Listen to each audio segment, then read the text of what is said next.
The smoke-filled back room of Torrino's restaurant buzzed with tension as Don Vincent Marcelli adjusted his silk tie and surveyed his men gathered around the mahogany table. It was October 1932, and the speakeasy business had been booming despite, or perhaps because of, Prohibition. The flickering light from the single overhead bulb cast long shadows across the faces of his soldiers, each man wearing his finest suit despite the late hour. "Gentlemen," Don Marcelli began, his voice carrying the authority that had built his empire from the docks of Brooklyn to the penthouses of Manhattan. His eyes, cold as winter steel, moved from face to face. "Tonight's shipment from our Canadian friends was intercepted by the feds. Someone leaked information." The room fell silent, except for the distant sound of jazz music filtering through the walls from the restaurant's front dining area. Tommy, the fish Castellano, shifted uncomfortably in his chair, his fedora tilted at just the right angle to shadow his nervous eyes. Beside him sat Marco Benedetti, a young soldier, barely 25, but already earning a reputation for his quick temper and quicker fists. "Now, I ain't pointing fingers yet," the Don continued, lighting a Cuban cigar with deliberate slowness. "But somebody in this room has been singing to the wrong choir." He took a long drag and exhaled the smoke toward the ceiling. "You know what I think? I think some of you boys have gotten soft. Maybe you've been spending too much time with your dolls and not enough time remembering who puts bread on your tables." Sal Moretti, a grizzled veteran of the family's early days, cleared his throat. "Don, with all due respect, we've all been loyal. Maybe the feds just got lucky." "Lucky?" Marcelli's laugh was harsh and bitter. "Sal, you've been with me since we was running numbers in Little Italy. You should know better than anyone that luck ain't got nothing to do with business."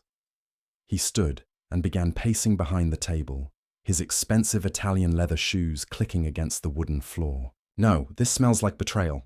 Like one of my own boys decided 30 pieces of silver was worth more than family honor." The Don stopped behind Joey Rizzo, a thin man with darting eyes who handled the family's bookkeeping operations. "Joey, you've been awful quiet tonight. Usually you got plenty to say about everything." "I just been listening." "Don, trying to figure out how this could happen," Joey replied, his voice steady despite the sweat beading on his forehead. "Listening," Marcelli repeated mockingly.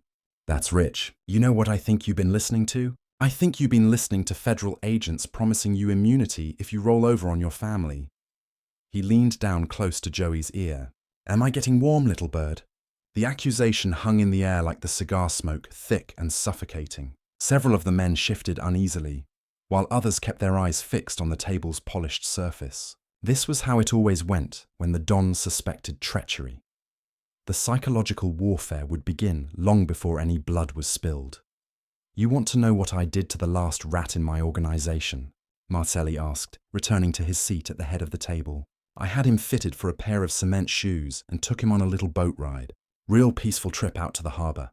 He had plenty of time to think about his choices before he went for his final swim." Marco Benedetti had heard enough of the veiled threats and posturing.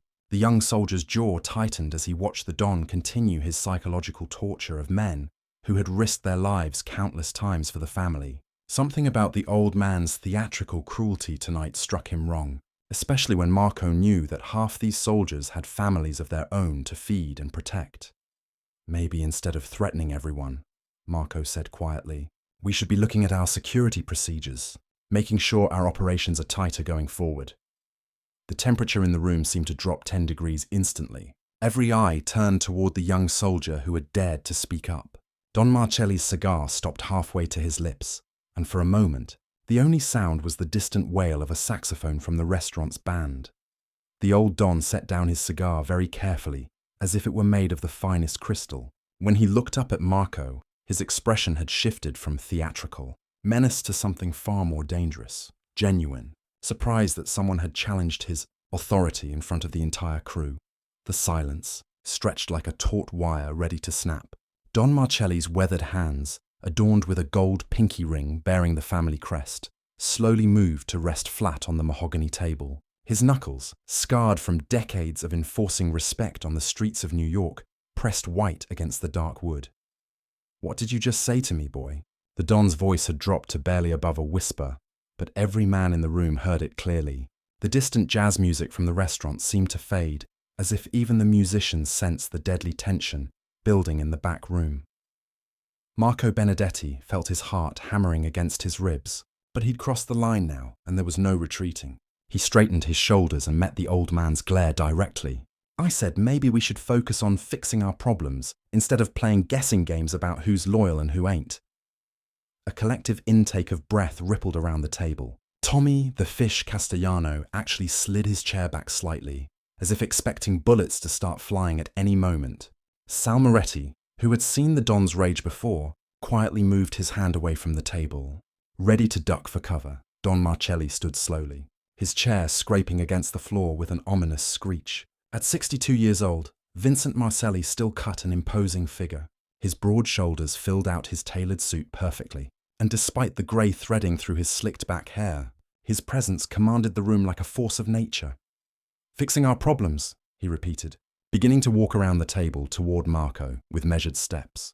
"You think I don't know how to fix problems, son? You think I built this organization by being soft on security procedures and committee meetings?" Each step brought him closer to the young soldier, and with each footfall, the tension ratcheted higher.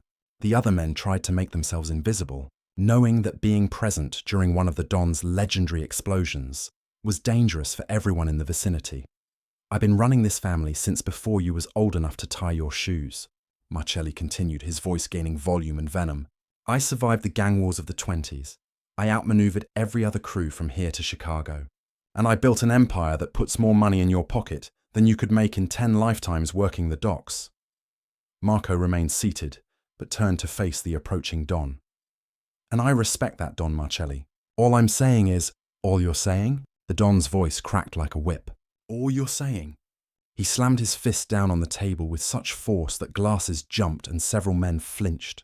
"Who the hell do you think you are to say anything at all when I'm speaking?" The young soldier's face flushed red, partly from fear, but mostly from anger at being dressed down like a child in front of his peers. "I think I'm someone who's earned the right to have an opinion after taking 3 bullets for this family and spending 6 months in the hospital recovering." The mention of Marco's sacrifice, a shootout with a rival crew that had left him nearly dead, seemed to only enrage the Don further. His face darkened to a dangerous shade of purple, and veins began to stand out on his forehead. "You think getting shot makes you special?" Marcelli roared. "Every man in this room has bled for the family. Every man here has risked his life. That don't give you the right to question my methods or my judgment." Joey Rizzo, still sweating from earlier accusations, tried to defuse the situation. "Don, maybe we should all just—" "Shut up!" Marcelli spun toward Joey with such fury that the bookkeeper nearly fell backward out of his chair. "Nobody speaks unless I say they can speak." The Don whirled back toward Marco, who had finally stood up from his chair. The two men faced each other across 3 feet of charged air, the older man's authority clashing with the younger man's pride and injured dignity. "You want to know what your problem is, Benedetti?" the Don snarled. "Your problem is you think that scar on your chest makes you untouchable. You think because you took some lead, you can sit at my table and question my decisions like you're some kind of equal." Marco's hand instinctively moved toward his chest, where the bullet scars lay hidden beneath his white shirt and vest. "I ain't questioning your decisions, Don. I'm just suggesting that maybe blaming everyone in this room ain't the best way to find our real problem." "Suggesting?" Marcelli's laugh was sharp and cruel. "You're not here to suggest anything, boy. You're here to listen, to learn, and to follow orders. Period." The confrontation had reached a boiling point. Every man in the room could feel it. The dangerous moment when respect and fear collided with pride and youth. This was the kind of moment that could reshape the entire power structure of the family, or end with someone being carried out in a pine box. Marco took a step forward, his own temper finally breaking free from the chains of protocol and respect. "Then maybe you should start giving orders that make sense, instead of wasting time terrorizing loyal men who've done nothing but serve you faithfully." The words hung in the air like a death sentence, and every man in the room knew that the young soldier had just signed his own warrant. The air in the room became electric, charged with the kind of deadly energy that preceded violence. Don Marcelli's face transformed from anger to something far more terrifying, a cold, calculating fury that had sent dozens of men to early graves over the decades. Terrorizing loyal men. The Don's voice had dropped to a whisper so quiet that everyone had to strain to hear it. "Did you just accuse me of terrorizing my own soldiers?" Marco realized he had gone too far, but his pride wouldn't let him back down now. The young soldier's fists clenched at his sides as he stared into the eyes of one of New York's most feared crime bosses. I'm saying maybe there's a better way to handle. Better way? The explosion came without warning. Don Marcelli's self-control, maintained through decades of carefully orchestrated intimidation, finally snapped completely. He grabbed the heavy crystal ashtray from the table and hurled it against the wall where it shattered into 1,000 glittering pieces. You think you can teach me better ways? The Don's voice boomed through the small room, drowning out the jazz music from the restaurant beyond. I was cutting throats and burying bodies when you were still sucking on your mother's tit. The other soldiers pressed themselves back against their chairs, trying to become invisible as their boss completely lost control. Sal Moretti had seen the Don angry before, but never like this. Never with this level of unhinged rage that seemed to consume all rational thought. Marco stood his ground, even as Marcelli advanced on him with murder in his eyes. Don, I meant no disrespect. No disrespect, Marcelli roared, grabbing Marco by the lapels of his expensive suit jacket. Despite being in his 60s, the old Don still possessed the strength that had made him legendary in the brutal gang wars of the 1920s. You sit at my table, eat my food, take my money, and then you have the unmitigated gall to question my methods in front of my men. The Don shoved Marco backward, sending the younger man stumbling against the wall. Pictures of the family's legitimate business ventures rattled in their frames from the impact. You think because you took a few bullets you're some kind of war hero. You think that gives you the right to challenge me? Marco straightened his jacket and stepped forward again, his own anger now matching the Don's intensity. I think it gives me the right to speak up when I see something wrong. The words were like gasoline on a fire. Don Marcelli's hand moved to his waistband, where he kept a .38 Special tucked beneath his jacket. The gesture wasn't lost on anyone in the room. Several of the soldiers shifted nervously, hands moving toward their own weapons in case the situation escalated to bloodshed. Wrong? Marcelli's voice cracked with rage. You think my judgment is wrong? You arrogant little whelp! He pulled the gun from his waistband but didn't point it directly at Marco, yet. Instead, he held it at his side, a clear threat that needed no verbal explanation. Tommy, the fish Castellano, finally found his voice, speaking up in a desperate attempt to prevent a murder. Don, maybe we should all just cool down and— Nobody asked you! Marcelli spun toward Tommy, waving the gun in his direction. Everybody in this room just shut your mouths and let me handle this disrespectful little bastard. The restaurant's jazz band had stopped playing, and the sudden silence from beyond the door suggested that the violence brewing in the back room was becoming apparent to the civilians in the dining area.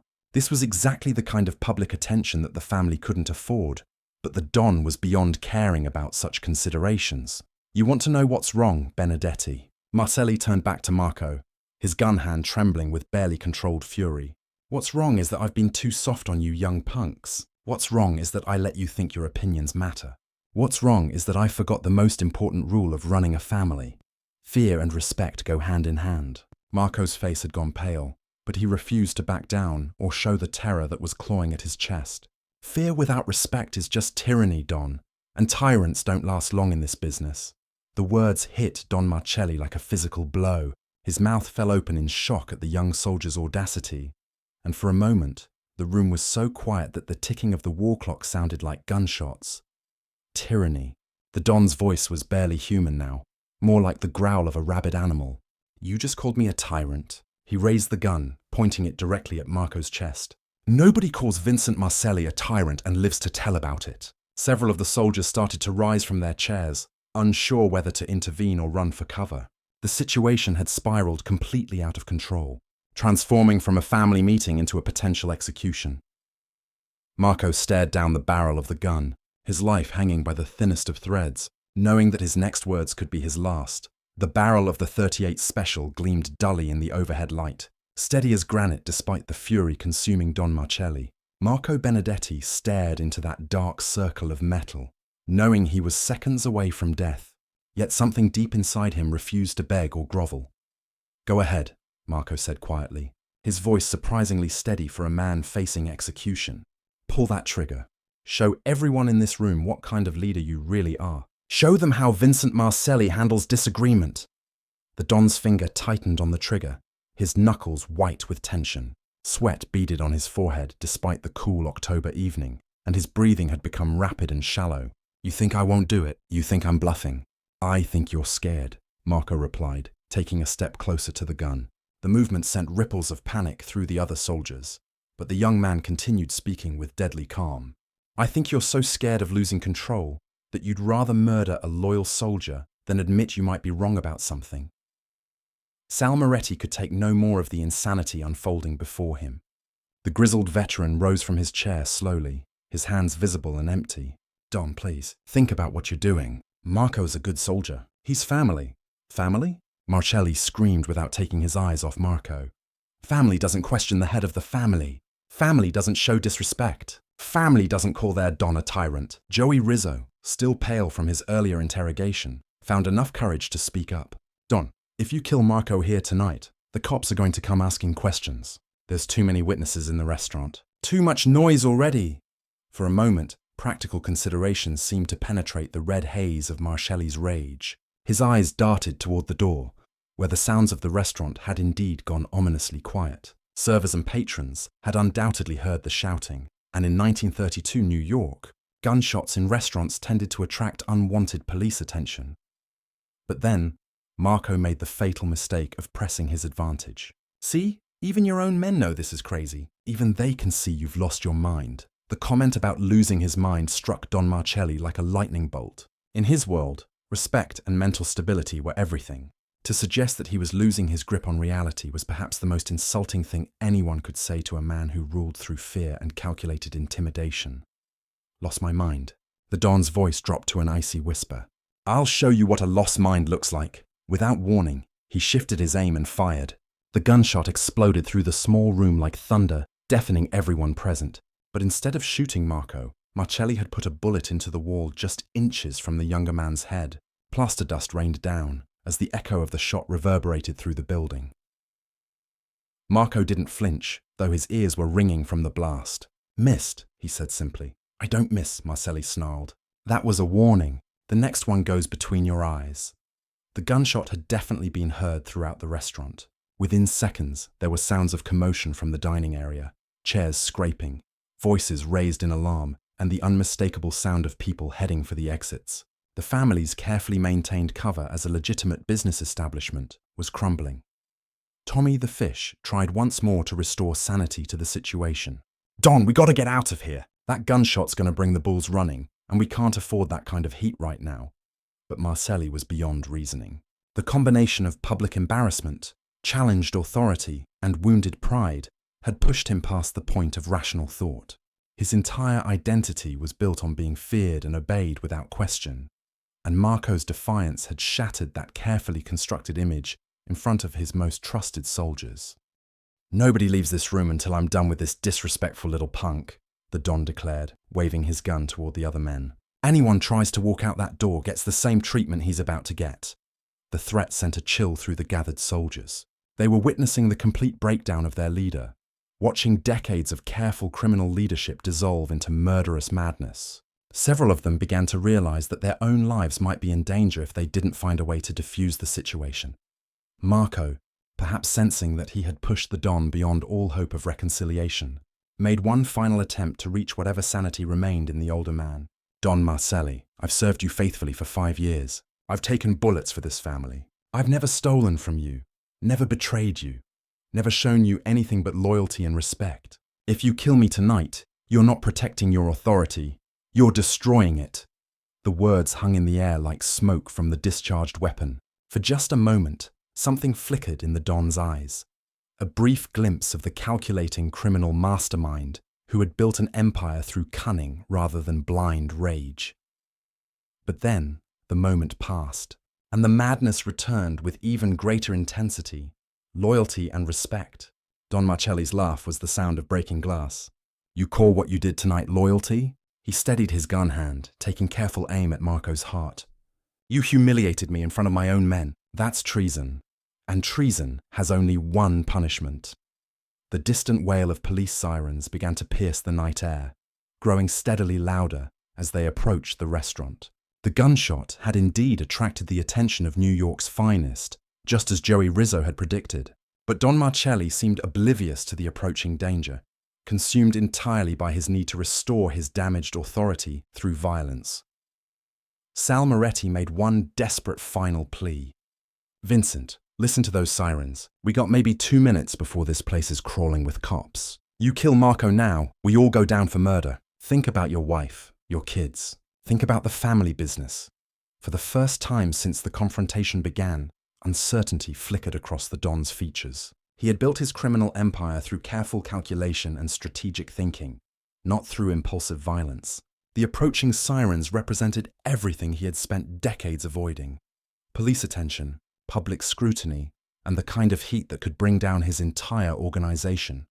But Marco Benedetti, perhaps sensing that this was his only chance to survive, chose that moment to make his most dangerous move yet. Instead of remaining still and hoping for mercy, he took a step forward toward the gun. "You want to shoot me?" Marco said, his voice steady despite the chaos erupting around them. "Then do it. But look me in the eyes when you pull that trigger. Look at a man who's been nothing but loyal to you, and explain to yourself how murdering me makes you anything other than what I called you, a tyrant." The word tyrant hit Don Marcelli like a physical blow, reigniting his fury just as it had seemed to be cooling. His face contorted with rage, and his finger began to squeeze the trigger. "You want to die standing up? Fine, I'll accommodate you." The moment stretched like an eternity. Every man in the room held his breath, waiting for the explosion that would end Marco Benedetti's life, and perhaps destroy them all. The sirens were getting closer. The sound of running footsteps could be heard in the restaurant beyond, and the careful world of organized crime was about to collide violently with the chaos of uncontrolled emotion. But then, something unexpected happened. Tommy, the fish, Castellano, the nervous soldier who had spent the entire evening trying to avoid attention, suddenly lunged forward and knocked the Don's gun hand upward just as Marcelli pulled the trigger. The bullet shattered the overhead light fixture, plunging the room into semi-darkness illuminated only by the dim glow filtering in from the restaurant. "What the hell are you doing?" Marcelli roared, spinning toward Tommy with murder in his eyes. "Saving us all from the electric chair," Tommy replied, backing away with his hands raised. "Don, the cops are here. We gotta move. Now." As if to emphasize his point, the sound of heavy boots echoed through the restaurant's main dining area, accompanied by shouted orders from police officers. Someone had definitely called in the gunshot, and New York's finest were conducting a thorough search of the premises. The reality of their situation finally penetrated Don Marcelli's rage-clouded mind. He was trapped in a back room with a smoking gun, 7 witnesses, and enough evidence to send him to the electric chair for attempted murder, all because he had allowed a young soldier's disrespect to drive him beyond the bounds of rational behavior. "Back door," Sal Moretti whispered urgently. "Through the kitchen. My car's in the alley." The Don looked around the room at his men, seeing fear and disappointment in their eyes, rather than the respect and loyalty he had demanded. In trying to preserve his authority through violence, he had instead revealed himself to be exactly what Marco had accused him of being, a tyrant ruled by his own emotions, rather than strategic thinking. Marco Benedetti, still standing in the spot where he had nearly died, spoke quietly in the darkness. "Don, we can settle this later. Right now, we all need to get out of here alive." For a moment, Marcelli considered shooting the young soldier anyway, consequences be damned. But the sound of police voices getting closer forced him to make a choice between revenge and survival. With great reluctance, he tucked his gun back into his waistband and nodded toward the rear exit. "This ain't over, Benedetti," he whispered as they prepared to flee. Not by a long shot, but even as he spoke the words, Don Vincent Marcelli knew that something fundamental had changed in his organization that night. His authority had been challenged publicly, his judgment questioned openly, and his control shattered completely. In the world of organized crime, such displays of weakness rarely went unpunished. As the group of soldiers slipped through the kitchen and into the cold October night, each man wondered if they had just witnessed the beginning of the end of the Marcelli family's reign over their corner of New York's underworld. The sirens wailed behind them as they disappeared into the shadows, carrying with them the knowledge that respect, once lost, could never be fully reclaimed through fear alone.